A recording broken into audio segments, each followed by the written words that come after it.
Whether it's a landlord or a condominium corporation that owns a piece of parking property, they ultimately all have the same problem, which is trying to allow the people that are allowed to be there to park and for there to be enough stalls.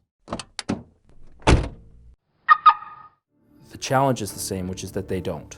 And so whether that challenge is that the residents are parking in visitor parking or that the kids from the adjacent college are parking in the lot, the solutions are very, very similar, which are to set up simple systems that allow those who are allowed to be there to register easily and without a great deal of hassle, such that they can quickly park and get on with whatever they want to do.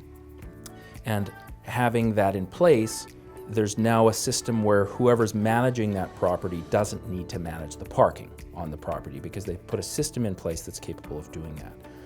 On a multi-use commercial lot, for instance, we would give each of the tenants on the property the ability to whitelist their own staff. And we would give them a blacklist request form such that they can send a request for a blacklist to the owner or the manager of that property. Because very often, tenant A might think that the vehicle that they see, the black Civic, they think that that belongs to a college kid, but in fact it belongs to one of the baristas in the coffee shop next door. So you can't give them the ability to tow that Civic, but they can request a tow, and by them requesting that tow from somebody that's got an overarching ability to see all of the registrations on the whole property, well, that manager can see, oh no, the Civic is whitelisted by Starbucks. So no, we're not going to tow them. It's a staff person. So yes, they're there all the time, but that's because they're staff.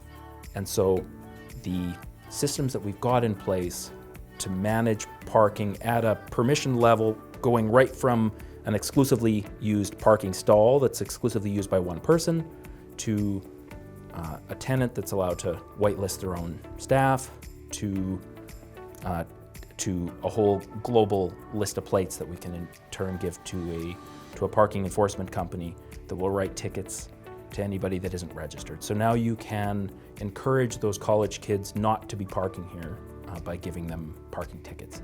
It really is a system that's just well run with software, and without it, where it's a disaster. And so managing that whole process is what iStall is built for.